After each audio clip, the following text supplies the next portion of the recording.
नमस्कार जी, मैं ब्रह्मनाथ, चैनल का नाम अधिस्य तंत्रा। तो हम कहाँ थे? आज़ादी। आज़ादी हर एक इंसान, हर एक जीव-जंतु को प्यारा होता है, सबको प्यारा होता है आज़ादी। लेकिन मैंने पिछला वीडियो में बताया था कि आज़ादी के नाम पे जो इंसान खुद का पैर में ही जंजीर बाँधते जा रहा है, ऐसा एक जंजीर जो नहीं खुद से नहीं तोड़ सकता, बहुत मुश्किल है। उसको अगर वो उसको तोड़ना भी चाहे तो बहुत मुश्किल है। हाँ, टूट ज़रूर सकता है, ठीक है? मेरा ये चैनल नहीं है कि मैं इस पे इस तरह की बातें करूं,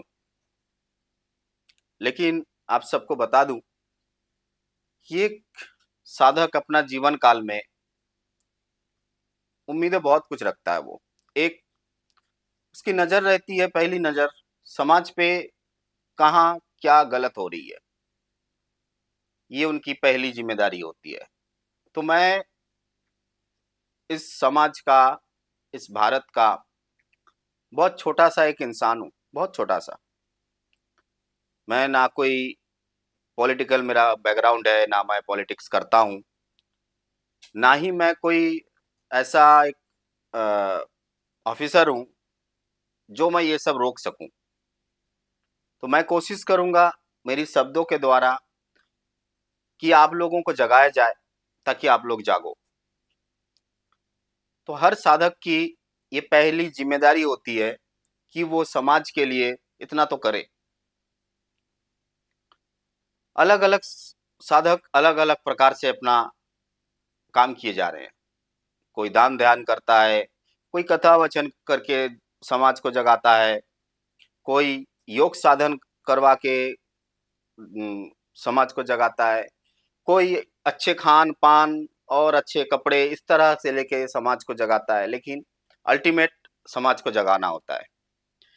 तो मेरा भी कॉन्सेप्ट इतना ही है कि मैं इस चैनल के द्वारा, आप लोगों के द्वारा अगर छोटी-सी मेरी ये कोशिश कि आज़ादी के नाम पे जो गलत हो रही है, जो चीज़ें गलत हो रही है, उसे रोका जाए। शायद ये कठिन होगा, लेकिन नामुमकिन बिल्कुल नहीं है। अगर आप लोग चाहें, तो मेरी बातों को समझ के अपना जो चीज़ें हैं, अपनी जो व्यवहार है, आपकी जो सोच है, आप अपना घर से ही इसको रूपांतरित कर सकते हैं। आज़ादी, हर एक जीव अपने-अपने तरीके से आज़ादी माँगता है। पशु-पक्षी अपने तरीके से, जानवर अपने तरीके से, इंसान अपने तरीके से, ठीक है? लेकिन बाकी जीवों के पास उतना ज़्यादा बुद्धि नहीं होगी, उतना ज़्यादा इमोशनल नहीं होंगे वो, कि वो सोच सके, समझ सके कि क्या हम सही कर रहे हैं या गलत कर रहे हैं। लेकिन हम इंसान हैं, हमारे पास तो इतना शक्ति होती है, इतनी क्षमता होती है कि हम समझ सके क्या हम गलत कर रहे हैं या सही कर रहे हैं। हमारे समाज में हमारे समाज में जो समाज है, इस समाज में 2 तरह की इंसानों को लेके ये समाज बनी है, एक नारी, एक पुरुष। ये नारी और पुरुष, ये दोनों जो पहिया है, जो स्तंभ है, ये ही पूरी सृष्टि कहें या फिर बनावन कहें, जो भी कहें, समाज कहें, यही इसका स्तंभ है। इसके अलावा कुछ नहीं है।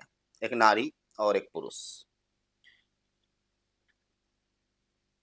आज हम बात करेंगे एक पुरुष और एक नारी, अगर वो आज़ादी माँगते हैं, आज़ाद होना चाहते हैं। पिछला वीडियो मैंने बताया था कि वे शादी करते हैं और बहुत सारी चीज़ें घटना घटती है। आप चाहे तो वीडियो जाके देख सकते हैं, ठीक है? मैं डाल दूँगा आई बटन में, आप देख लीजिए उसको। पहली बात करते हैं युवा पीढ़ी, ऐसा युवा पीढ़ी जो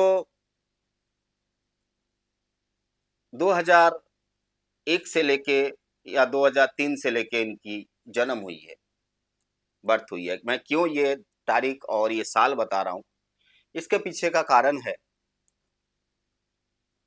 कि 2004 या 5 से इंटरनेट बहुत ज़्यादा लोगों के हाथ में आ चुका है। धीरे-धीरे करके बहुत ज़्यादा, अभी तो कहने की कोई बात नहीं है। तो जैसे-जैसे विज्ञान उन्नति करता रहता है, मैंने बताया था कि जैसे-जैसे हमारी ब्रेन शार्प होगी, वैसे-वैसे हम चीज़ों को काटते चले जाएँगे, क्योंकि ब्रेन हमेशा काटती है, जोड़ती नहीं है। तो सर्फ जो होती है ना, वो हमेशा काटता रहता है, क्योंकि सर्फ बना ही उसे जाता है कि वो अच्छा से काट सके। अब बारी आती है कि ये जो युवा पीढ़ी है, ये क्यों भटक चुके हैं? बहुत सारे कारण होते हैं यहाँ पे। मैं किसी एक मुद्दे पे बात नहीं करूँगा, या फिर किसी एक इंसान को मैं नहीं बताऊँगा क्यों ये भटक रहे हैं। पहली बात, अगर हम शुरू करें, तो शुरू करना होगा हमारा इतिहास से।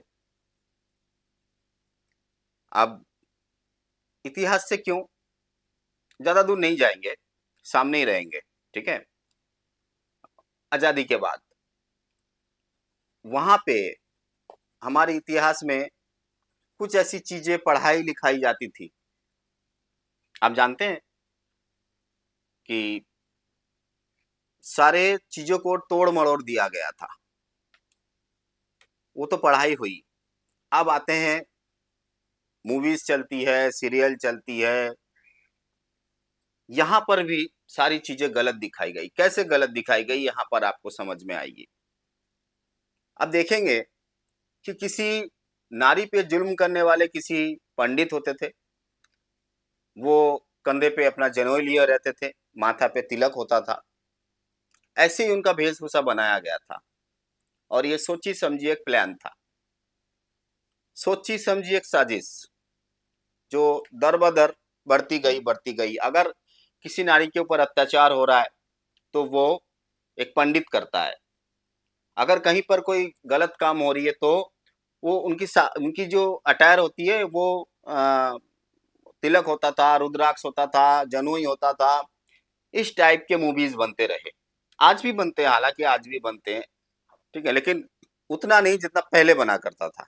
बनते आज भी हैं। यहाँ से लोगों की बर्ताव चेंज होती रही।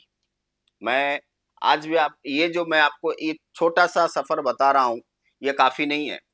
इसके बहुत पीछे 200-300 साल पीछे माँग हुई थी आज़ादी की। आज़ादी मतलब वो नहीं है कि अंग्रेज़ों देश छोड़ो, वो आज़ादी का नहीं बता रहा हूँ मैं। मैं आज़ादी बता रहा हूँ, हमें हमारे घर से आज़ादी चाहिए। हमें हमारी पिता से आज़ादी चाहिए, हमें हमारी माता से आज़ादी चाहिए, हमें हमारे हस्बैंड से आज़ादी चाहिए, वाइफ़ से आज़ादी चाहिए। ये आज़ादी की बात बता रहा हूँ मैं। क्यों आज़ादी चाहिए? क्योंकि वे हमारे काम में आड़े आते हैं। जो हम करना चाहते हैं, वो नहीं करने देते। जो हम करना चाहते हैं, वो हम नहीं करने देते। वो कर ही नहीं देते, करने नहीं देते हमको, चाहे वो कोई भी काम हो। उनको अच्छा लगे तो करने देंगे, उनको अच्छा नहीं लगे तो नहीं करने देंगे। लेकिन क्या है, इतनी सी चीज़ों के लिए हम इतनी बड़ी रिस्क ले सकते हैं? नहीं ले सकते। तो अगर मैं पहले पिछले वीडियो में सब कुछ बता चुका हूँ, मैं क्यों ये बार-बार दोहरा रहा हूँ कि ये मुद्दा एक ऐसी मुद्दा है, समाज को धीरे-धीरे, धीरे करके ये खोखला करता जा रहा है। धीरे-धीरे, धीरे-धीरे खोखला, करीब खोखला हो चुका है। आप हर एक घर में जाइए, उनके घर में ना प्रेम है, ना एकता है, कुछ भी नहीं है, ठीक है? ये तो एक तरफ़ा हुआ। एक और इसकी साइड आती है, सबसे बड़ी जो रीज़न है, वो है हस्बैंड एंड वाइफ। ये मुद्दा चलती आ रही है। बहुत सारी चीज़ें हैं इसमें। महिलाएँ कहती हैं, हम पे ज़ुल्म हुआ, पुरुष कहते हैं, हम पे इमोशनली ज़ुल्म हुआ। बहुत सारी चीज़ें, क्या सही, क्या गलत, क्या करना है कि नहीं करना है, उस पे हम डिबेट नहीं करेंगे। क्योंकि भाई जिस पे बीतता है उसी को पता है। ऐसा नहीं कि महिलाओं पे जुल्म हुआ, सिर्फ पुरुष पे भी जुल्म हुआ, होता आ रहा है, आज भी होता आ रहा है। तो ये सारी चीजों के पीछे एक सत्ता काम करती है जिसका नाम है स्वार्थी। ये जो सत्ता है, ये सत्ता बहुत ऊपर चला गया। यहाँ पर न हम किसी के रहे, न हमारे कोई रहे। मैं ये वीडियो का एक और पार्ट लाऊंगा, क्योंकि एक साथ में इतना कुछ बोलना संभव नहीं है। ना आपको समझ में आएगी, ना मैं समझा सकूंगा। धीरे धीरे चलेंगे ताकि आपको समझ में आए कि मैं किस मुद्दे पे बात करना चाह रहा हूं, किस मुद्दे पे बात करना चाह रहा हूं। आज भी आप देखेंगे, एक बात और बता दूं कि हमारी भारत की में अगर किसी महिला पे अत्याचार होता है तो उसको सपोर्ट करने वाले, महिलाओं को सपोर्ट करने वाले नारी और पुरुष दोनों दौड़ के आते हैं। लेकिन जो दौड़ के आते हैं, क्या वो मतलब सही में उनकी शुभचिंतक है, महिला की सब शुभचिंतक है? ये बहुत बड़ा क्वेश्चन है। अगर कोई महिला हमारी ये वीडियो सुन रही होंगी, क्या आप कमेंट बॉक्स में डाल सकती हैं कि अगर किसी महिला पे अत्याचार हुआ और कोई महिला उनको हेल्प के लिए गए और उनको सहारा बने वो महिला, क्या वो महिला में कोई स्वार्थ नहीं था? अगर आपको दिखाई नहीं दे रहा है तो अगले वीडियो में दिखाई देगा आपको। और सेम पुरुष, अगर किसी पुरुष के साथ ऐसी चीजें हुई, कुछ दोस्त मिले और उनको जो परिस्थिति है, वो जो परिस्थिति से वो गुजर रहे हैं, वहां से उनको निकालने के लिए बहुत चीजों का सहारा दिया, तो कोई पुरुष क्या ये कह सकता है कि वो मेरा शुभचिंतक थे? बड़ी मुश्किल होगी ये बातें, बहुत मुश्किल है समझना। अगर आप समझेंगे नहीं तो यहाँ से निकल नहीं पाएंगे। मैं चाहूंगा ये वीडियो लगातार मैं आपको बताता रहूं जब तक कि आप लोग समझ में ना आए। जब समझ में आ जाएगा कमेंट बॉक्स में करें, मैं रोक दूंगा। आज के लिए इतना ही। ओम नमः शिवाय।